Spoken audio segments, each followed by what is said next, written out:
Tiki Hut Media.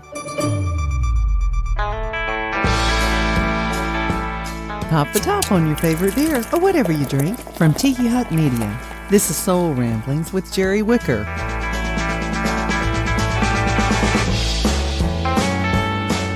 Hi there from the Tiki Hut Media Studios in Northwest Tennessee.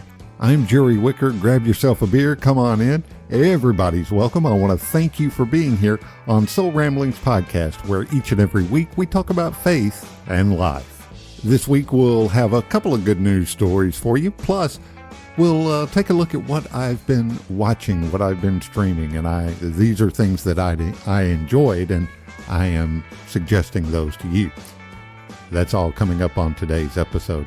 Recently read a story about a fellow who has an elementary school daughter, and he talked about the system, the whole elementary school system, and how it has changed. Rather than simply punishing bad behavior these days, teachers are just as likely to reward good behavior. And they indicate this by moving a clothespin that has your name on it up or down on a rainbow that is displayed in the classroom. Everybody starts each day on green, a nice benign color. Do something good, and you clip up, as they say, to yellow or orange. Break the rules, and you clip down to blue or, God forbid, purple. And I had to laugh when I read what one of the daughters told this guy. When the daughter had moved up to second grade, she said very matter-of-factly, in second grade, the teacher won't give you a warning. If you do something wrong, you just clip down. And I thought to myself, I guess second grade is where it starts to get real. And whether the story is true or not, it's clear that the message has gotten across. This is how you are to live and learn in the classroom. It's gotten across so well, in fact, that his daughters have made their own version of the rainbow chart and hung it in their playroom in their home.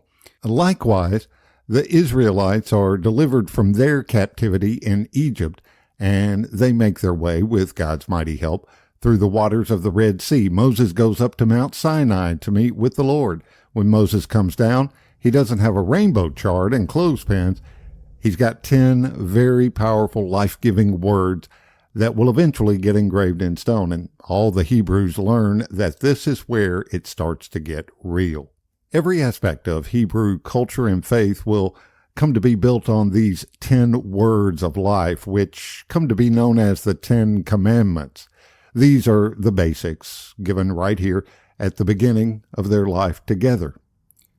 And God hopes the message does get across, that they are God's chosen people, that they are freed from slavery and have been given freedom because God is a God of freedom and hears the cries of those who are oppressed. Now, these 10 words are laid out in genius fashion.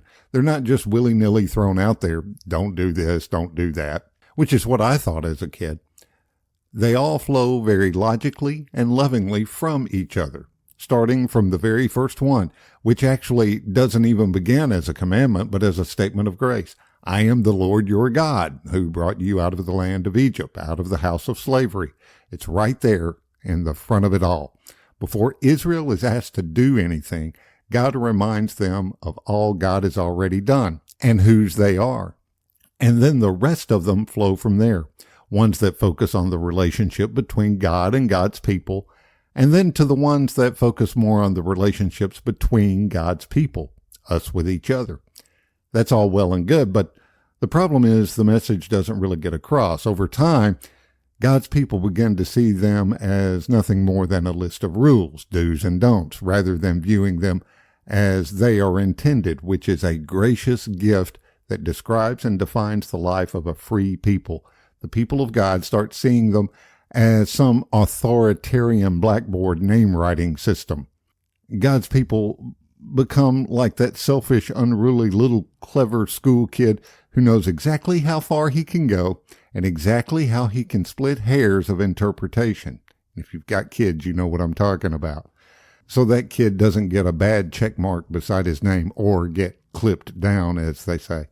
Or they become completely oblivious and disrespectful, racking up all kinds of check marks and not knowing or really caring what to do about it. That right there is a nutshell history of God's people. God sends prophet after prophet in order to call the people back to covenant faithfulness, back to the life God intends for them. But prophet after prophet essentially gets ignored. Some of those prophets end up getting downright angry. They pronounce all kinds of hellfire and brimstone in order to get the message across. Eventually, the people of Israel build a temple in Jerusalem in order to put in one place their worship and their devotion to God. Now, while that seems to help somewhat, it isn't too long before the same problems start to creep in again. God's words of life and the wonderful relationship of grace that they are meant to form between God and God's people get used and abused by human sin. Not much has changed. When people come inside to worship God and encounter the holy, they end up encountering this entire system of religion that's been set up revolving around the rules of sacrifice, and it becomes manipulative across the board. Religious leaders use the words of life and the system of sacrifices to manipulate the people. The people use the system of religion to try to manipulate God. People feel like God is manipulating them, and it's hard to get past the feeling that faith, this initial trust in a God who has saved us and desires life for us, is nothing but just a phony rainbow and clothespin system. It looks like the message of God's love isn't ever going to get across. Then along comes this new prophet who comes up to the temple during the big Passover festival and finds all those manipulative systems of religion and sacrifice. There are tables selling animals for sacrifice, along with booths where you can exchange your Roman coins for currency that Jewish scribes and temple leaders would accept. This man gets angry. In a very vivid scene of chaos, he makes a whip out of cords. He starts overturning the tables and driving out the merchants. But if we're listening, we notice that this scene in the temple isn't just about another message that someone's trying to get across. It's not a message about overturning a system of manipulative religion. The message is Jesus himself.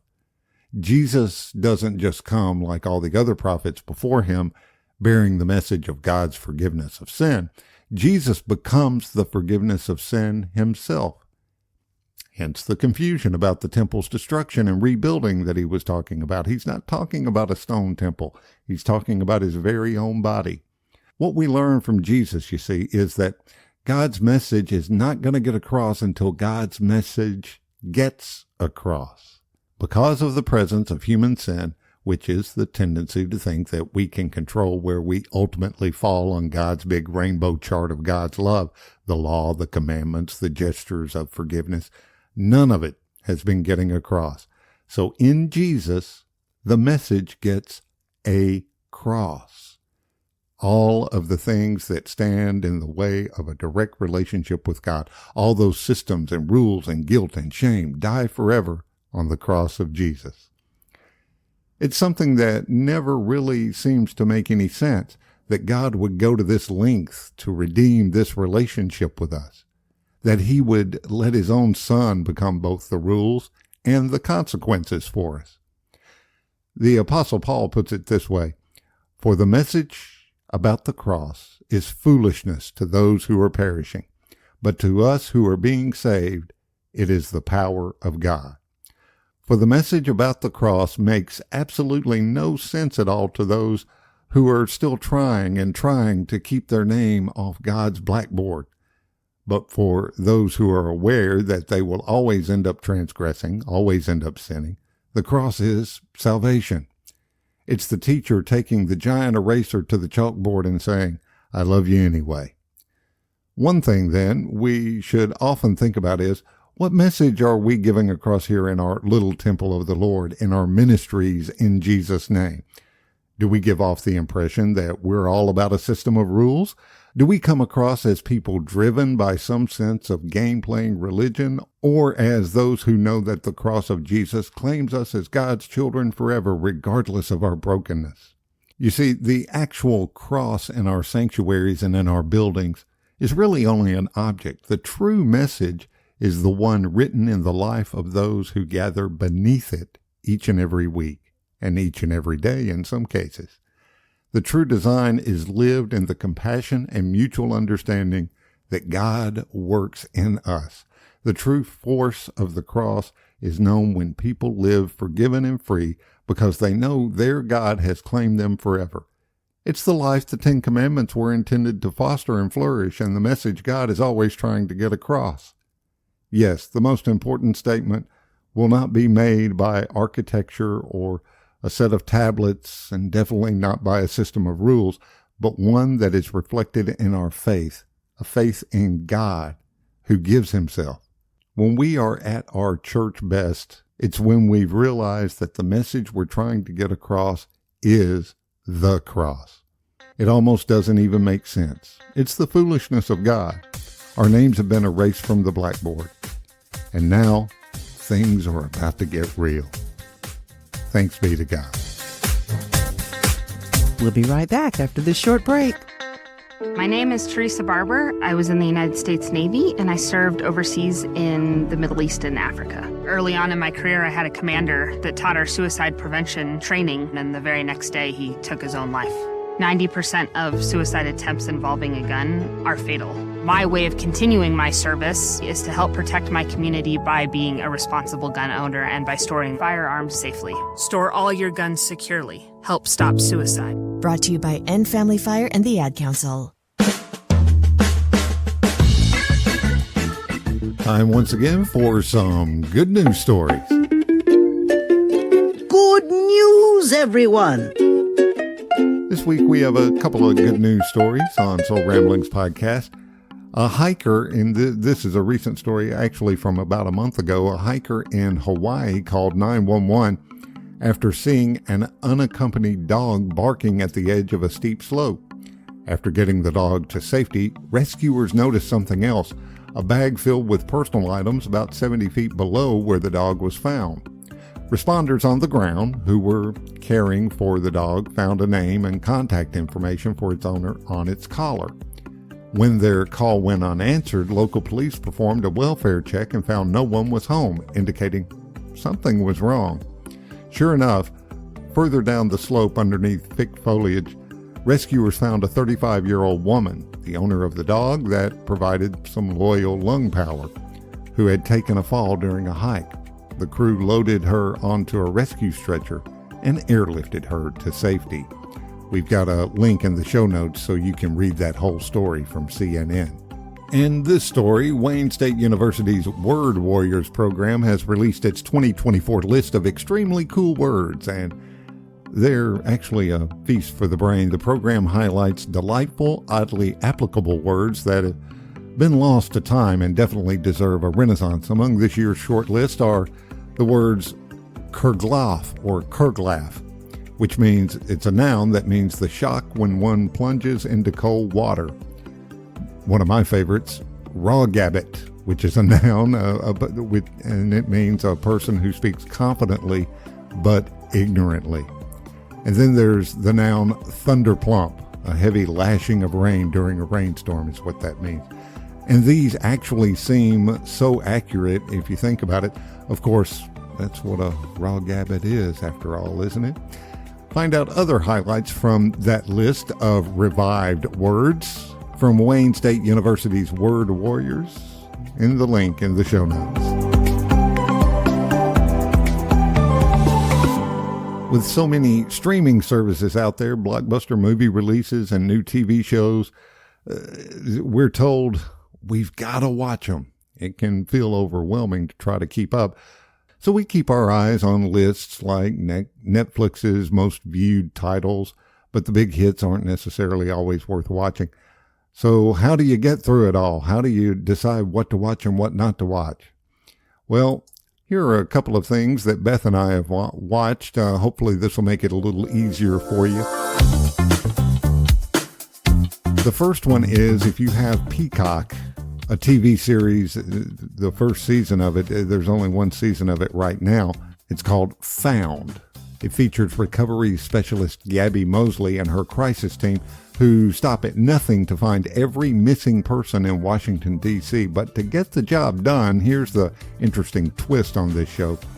Gabby enlists the help of a terrifying foe. It's her childhood kidnapper, whom she has found and keeps locked up in her basement. The first season of the NBC drama is now available to stream on Peacock.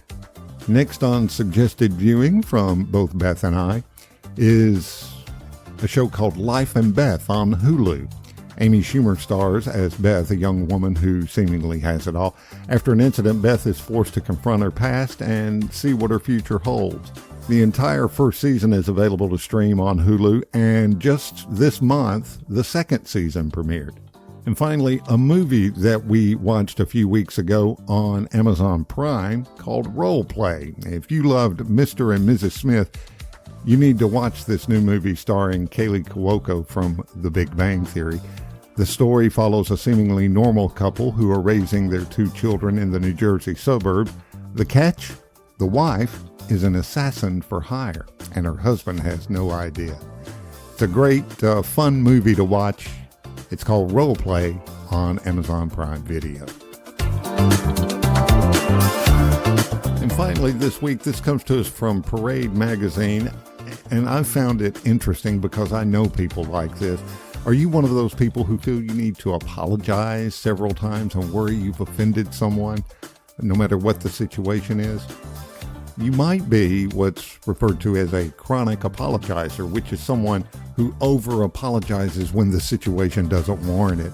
I've had people apologize to me out of the blue, and I thought, what the hell for? But even though it seems polite, it actually does more harm than good, including putting a damper on your confidence. And this article has a list of 10 effective phrases to replace saying, I'm sorry. The first one is, thank you for your patience. Number 2, I appreciate you understanding. Number 3, let's find a solution together. Number 4, I hear you. I'm going to do things differently in the future.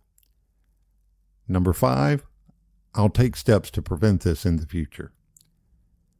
Number 6, thank you for your feedback. It's important to me. Number 7, I understand where you're coming from. Number 8, let's move forward constructively and address this together. Number 9, this didn't go as planned. And number 10, I know you're hurting right now. How can I help? According to data from YouGov, almost 25% of American adults say they apologize for something that wasn't their fault and is out of their control every day. Even worse, 11% said they do this several times per day, meaning it's time to collectively reassess your communication habits if you're a part of this percentage. There's a strong and powerful connection between how we convey our thoughts and self-esteem. Replacing unnecessary apologies with more intentional, meaningful statements is the start to ending the over-apologizing epidemic and reserve saying sorry for when it truly matters. And if you're interested in reading more about that, 10 phrases to replace saying sorry as a reflex according to a therapist, the article is on Parade. Got a link in the show notes and you can read more about it. Soul Ramblings Podcast is a Tiki Hut Media production, and Tiki Hut Media is an emergent podcast and commercial audio production service. The production team believes in freedom of expression and the power of communication. And they make it easy to do great podcasting because it's your voice and their expertise. Focus on the content and leave the production to Tiki Hut Media. Everything they build is your property, so you have 100% command over the content. Launch captivating podcasts effortlessly and efficiently. Build an influential brand presence through consistent and compelling podcasts. Reach your audience consistently, driving dynamic engagement and expansion. And it's very easy. This is how they help you. They take your recorded audio, turn it into a final episode that sounds clean, professional, and broadcast ready. They help you take your podcast from initial idea through its first episodes and even beyond. They will be a collaborative partner with you throughout and make your podcast journey an enjoyable and rewarding one. They offer 100% custom production service, a unique show producer, and solidify your authority and credibility. And your podcast will be syndicated on many, many platforms. Find out more today. Go to tikihutmedia.com. tikihutmedia.com. They produce this podcast, and they would love to produce your podcast Hear the difference with Tiki Hut Media Productions. Link is in the show notes of this episode, tikihutmedia.com. As always, you can get social with us on Facebook and Instagram and on Substack. Got a Substack page. Links in the show notes where you can go and follow us there and engage with us. Always, you can email us, give us your feedback, questions, comments, whatever. soulramblingspodcast@gmail.com. Wherever you're listening today, if you would click subscribe, I would really appreciate it. That way you never miss a new episode of Soul Ramblings Podcast. We have a Spotify playlist that we put together and has music on there that we enjoy, and invite you to follow us on Spotify on the playlist. Link is in the show notes as well. I want to thank you for the gift and privilege of your time today. And as we close out from Philippians 4:8, my favorite Bible verse from the New International Version today. Finally, brothers and sisters, whatever is true, whatever is noble, whatever is right, whatever is pure, whatever is lovely, whatever is admirable, if anything is excellent or praiseworthy, think about such things. We'll see you next week on Soul Ramblings Podcast. I'm Jerry Wicker. Thank you for being here. Grace, peace, cheers.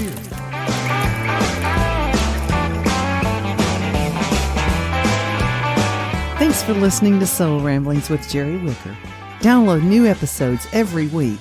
And if you haven't already, subscribe and be sure to leave us a rating and review. Soul Ramblings is a Tiki Hut Media production.